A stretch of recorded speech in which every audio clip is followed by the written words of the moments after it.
Allez, c'est l'heure du goûter. Oui. Ah, ma mère. À table. Tu veux? Ouais. Dans ce parc animalier près de Nantes, ces 3 singes écureuils sont au cœur de toutes les attentions. Le groupe va bien? Le groupe va bien, ils sont en bonne forme là. Il n'y a pas trop de stress là. Ces petits primates sont des rescapés. Il y a quelques jours, 2 de leurs congénères ont été volés en pleine nuit. C'est la première fois que Philippe, le directeur du parc, est confronté à un tel incident. C'est un véritable traumatisme, hein. Par rapport aux animaux qui nous ont été dérobés, effectivement, c'est la plus grosse crainte. C'est que sont-ils devenus? Est-ce que les gens savent s'en occuper? Est-ce qu'ils sont encore vivants? Ce sont des animaux sauvages qui s'acclimatent très difficilement à la captivité et il faut absolument avoir des compétences pour pouvoir s'en occuper. Les voleurs ont réussi à déjouer la vigilance des gardiens. Ils ont dû prendre une barre de fer et arracher le système de fixation et la porte, ils l'ont cassée, ils ont tapé dessus vraisemblablement. Ils savaient ce qu'ils venaient chercher et c'était ça et pas autre chose. Ils ont fait au plus vite et ils sont partis avec ce qu'ils ont pu attraper. Ce délit est loin d'être un cas isolé, car ces animaux suscitent de nombreuses convoitises. En 2015, au zoo de Beauval, ce sont 17 petits singes qui avaient été dérobés en une seule nuit. Ils sont très actifs, très curieux, des petits gabarits, maximum 1 kilo. Peu encombrant et peu dangereux à dérober. C'est un peu un client idéal. Ces singes seraient revendus plusieurs milliers d'euros sur Internet ou via des réseaux de passionnés. Comme eux, de nombreuses espèces sont victimes du trafic. Chiens, chats, oiseaux, la France compte plus de 60 millions d'animaux domestiques. Un marché si lucratif qu'il suscite l'appétit de personnes peu scrupuleuses. C'est la femelle, ça c'est un mâle. Ceux-là, je les fais à 200 € pièce normalement. Et ceux-là, ils sont à 600. Le trafic d'animaux serait la 3e source de revenus illégaux dans le monde, après la drogue et les armes. En France, les chiens sont les premières victimes de ces réseaux, souvent implantés dans les pays de l'Est. Julien est enquêteur à la SPA. Là, on a beaucoup de pays qui sont mentionnés. On a la Pologne, la République tchèque, l'Ukraine. Il n'y a pas de frontières pour gagner de l'argent. Il va aller jusqu'en Ukraine pour tenter de remonter une nouvelle filière de trafic de Yorkshire. J'ai une voiture qui part à Moscou tous les 3 jours. Par exemple, si vous voulez 2 chiots, je transmets les infos et ensuite on me ramène les passeports. Ce commerce illicite touche aussi les animaux dangereux. En région parisienne, les forces de l'ordre font face à un fléau inquiétant. La détention illégale de félins. Les policiers de l'environnement et leurs collègues cherchent à savoir d'où ils proviennent. C'est quand même un triste constat de voir que des gens ont la stupidité d'acheter de tels animaux et de penser qu'ils vont faire des animaux de compagnie. Dans la jungle du trafic, les espèces les plus rares se vendent à prix d'or. Comme ces grands perroquets sur lesquels Jean-Yves, agent de l'ONCFS, enquête. C'est un mâle, pas de bague, pas de puce, rien. Un perroquet comme ça coûte dans les 12 000 €. C'est un des perroquets les plus chers. Dans l'est de la France, son collègue Dominique, lui, piste les importations illégales de serpents dangereux. Ça, c'est du python moulure. Ça, c'est espèce dangereuse. C'est pour ça que vous l'avez caché, peut-être, monsieur? Non. Soyez franc, monsieur. Oui, c'est bon. D'accord. Oui, ça c'est 2 moulures. Vous avez acheté 2 moulures. Oui.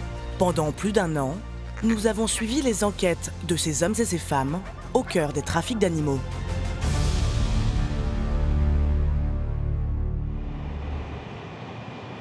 Depuis plus de 10 ans, Julien enquête sur ces filières clandestines pour la SPA.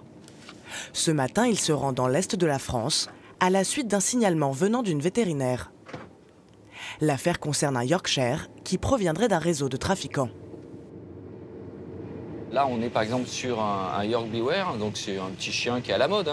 Ça s'achète peu cher dans les pays de l'Est, ça se revend 1000, 1500, 2000 €. Et plus les animaux sont demandés, plus on les jette dans le trafic. Sur place, Julien espère récolter des informations pour remonter la filière. Bonjour. Bonjour, enchantée. Alors du coup, on va pouvoir discuter un peu du dossier du petit chien russe. Oui, bien sûr. Voilà. Comment ça s'est passé? C'est une personne que vous connaissiez qui est Non, venue? absolument pas. Une dame avec un fort accent russe qui parlait très mal le français, qui est arrivé avec le chien dans les bras parce que la chienne n'allait pas bien. Voilà, là, effectivement, la petite chienne qu'on a reçue. Donc, ce qu'on voit à sa patte, c'est son petit cathéter, effectivement, qu'on a posé pour la réhydrater. La femme se présentait comme la propriétaire du chiot, en route pour une exposition canine en Espagne. Mais la vétérinaire a très vite eu des soupçons. Ça semblait quand même surprenant de faire tout ce voyage de la Russie, effectivement, vers l'Espagne pour un jeune chien, effectivement, pour une exposition, étant donné, effectivement, que c'était une chienne qui n'était pas visiblement adulte et qui n'était pas en très bon état. Elle faisait 800 grammes. C'était effectivement pas beaucoup, parce qu'elle était censée avoir 6 mois, la chienne. Mais vous parlez de l'âge, donc pour vous, le chien n'avait pas 6 mois comme... Voilà, j'avais de gros doutes, effectivement, sur l'âge du chien, effectivement, parce qu'à 6 mois, normalement, le chien n'a plus d'incisive de lait, et la chienne présente encore une incisive de lait. L'âge indiqué sur le passeport russe du chien serait donc faux. Une pratique courante chez les trafiquants. L'âge est important pour les vendeurs, puisqu'un chien de 3 mois et demi se vend beaucoup plus facilement qu'un chien de 7 mois. Un chien de 7 mois, c'est pratiquement un chien adulte, alors qu'un chien de 3 mois et demi, c'est encore un chiot. Les documents laissés par la femme à l'accent russe réservent d'autres surprises. Moi, j'ai quand même remarqué un truc bizarre. En fait, sur le certificat sanitaire, la validité du vaccin antirabique, il y a une erreur sur la date. Parce qu'un vaccin, effectivement, qui est valable avant d'avoir été injecté au chien, avant la naissance du chien, c'est un petit peu suspect. L'animal aurait été vacciné avant même d'être né. Cette falsification grossière accrédite la thèse des faux papiers. Plus grave, le chiot pourrait être porteur de la rage, une maladie encore présente en Europe de l'Est. La moindre blessure que le chien pourrait nous infliger ou infliger effectivement à une tierce personne peut être mortelle. Chaque année, malheureusement, il y a des cas en France de personnes qui décèdent de la rage. La femme est repartie rapidement avec son Yorkshire, sans attendre la fin des soins. Julien la suspecte d'être une intermédiaire d'un réseau de trafiquants. Si elle n'a pas voulu aller au bout des soins, c'est parce que ça pressait. Elle n'a pas traversé toute l'Europe pour venir pour un chien, donc elle devait avoir plusieurs chiens.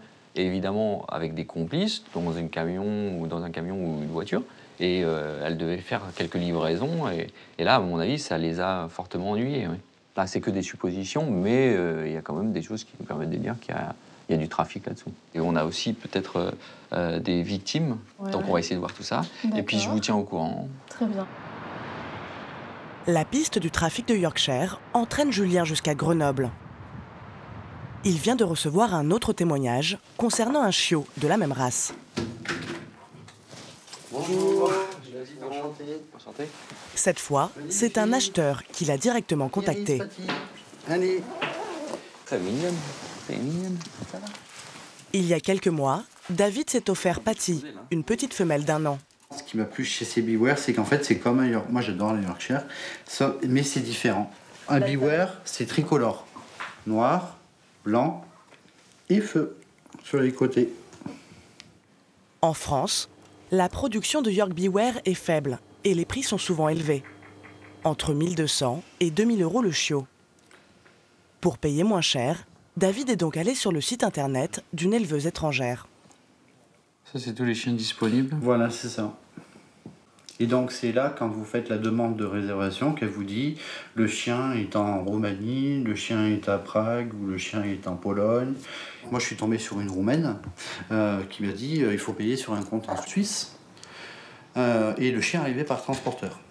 D'accord. Donc du coup je dis non. Je suis désolé, c'est un animal de compagnie, c'est un être vivant. Il n'a pas à faire le tour de l'Europe pour arriver dans je ne sais quelles conditions. Puis pour moi, un animal, ça ne se livre pas comme un colis. David a fini par acheter son Yorkshire chez un éleveur français. Pour Julien, ce site internet pourrait être la vitrine des trafiquants sur lesquels il enquête. Alors là, on a beaucoup de pays qui sont mentionnés. On a la Pologne, la République tchèque, l'Ukraine, la Roumanie, voilà. Donc, de toute façon, le trafic des animaux, c'est mondial, quoi. Donc, il n'y a pas de frontières pour gagner de l'argent. Je prends quand même un petit souvenir, donc une petite photo du chien.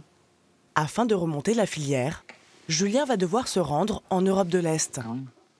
Regarde. Et ce qu'il va y découvrir a de quoi l'inquiéter. Si en France, le trafic touche majoritairement les animaux domestiques. Ils vont bien, du coup, les lionceaux? Ouais, ça va bien. Y a une différence de taille. Mais... Qui est liée à l'âge? Ouais, liée à l'âge. Un nouveau phénomène inquiète les pouvoirs publics. La détention illégale de fauves. À Saint-Martin-la-Plaine, près de Lyon, Ce refuge accueille les primates et les félins saisis par la justice. Par exemple, lui, c'est un petit tigre qui a été saisi fin septembre.